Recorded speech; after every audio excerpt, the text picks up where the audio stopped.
Welcome to our second video exploring the free features and functions of the Ancestry guest account. That makes Ancestry one of the best free resources on the internet. In the first video, and the link is in the description, I covered family trees, people profiles, and searching using the free functionality of the guest account.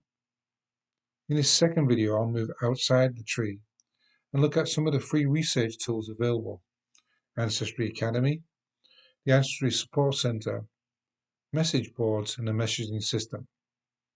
And finally, we'll take a quick look at the Ancestry DNA functionality for those who have tested but have not taken up a subscription.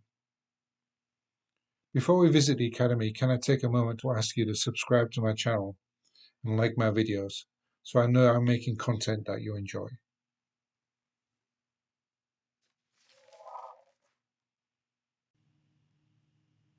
First, let's take a look at the Ancestry Academy. So under extras, about halfway down, here we have Ancestry Academy. I click on that, I find a nice matrix of information, a mine of information here, lots and lots of information. We can either scroll through this or we can do a search. Let me try a search on census. We can see the amount of information we can get from the free guest account here at Ancestry. I've got access to 63 videos, 12 collections, pretty much anything I need to know about censuses or any information within Ancestry. So let's back out of Academy and go and look at the Support Center. So I'll find Support Center under Help, the first topic here. And again, tons of useful information, all available to the free guest account. So maybe I could just type in here vital records and see what Ancestry has to say. Again, a mine of information, not just about how to use Ancestry, but what these records mean. So part of Ancestry that a lot of paid subscribers don't use very much, but here it is available to free guest accounts.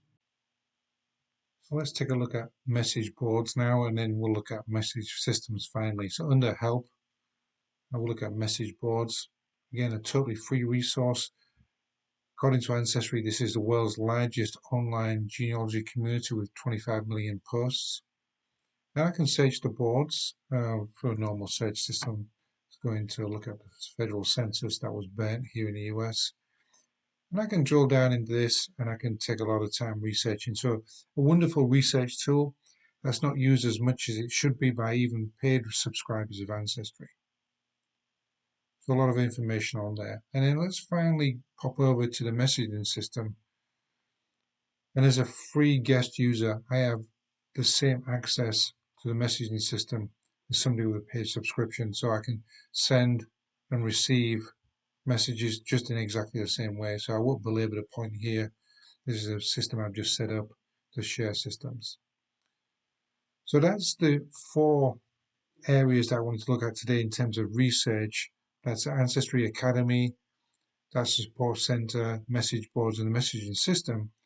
And now let's step outside of the totally free account and go into a DNA account that's just paid for a DNA subscription, but not subscribed to Ancestry per se. So we'll see what facilities are available to the DNA subscriber, if you like.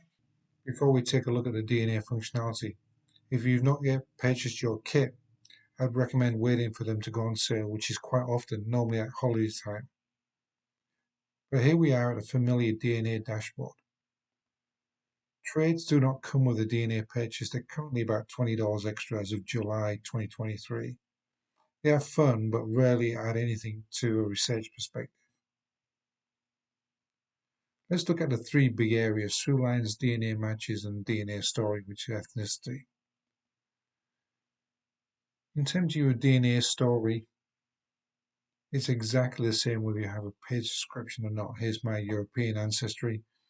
But whether you look at it through a paid subscription or you're just paying for a DNA test, you'll get exactly the same results. DNA matches work surprisingly well with a DNA subscription only. I can see matches of matches, and I can see high level of the trees of my matches. I can't get to the full tree, that's subscription only, but I still get a lot of information from the DNA match itself and drilling down onto the person I matched to. In terms of through lines, which is one of my favorite parts of Ancestry, but a lot of people have a lot of trouble with it. And I do have a video focused on through lines, so I'll put a link in the description below. The only part I could see that was not working with through lines was the evaluate, obviously a key part. But I can see the name and I can see the connection here through DNA. So I can certainly do my own research. So that's not a huge limiting factor here, but it's a lot of great information. I'd certainly recommend using through lines even if I don't have a subscription. Well, that concludes this video and the other video about free features and functions within Ancestry. There's a great deal of it, and for anybody who doesn't have a subscription, please continue using Ancestry. It is one of the best free resources on the internet.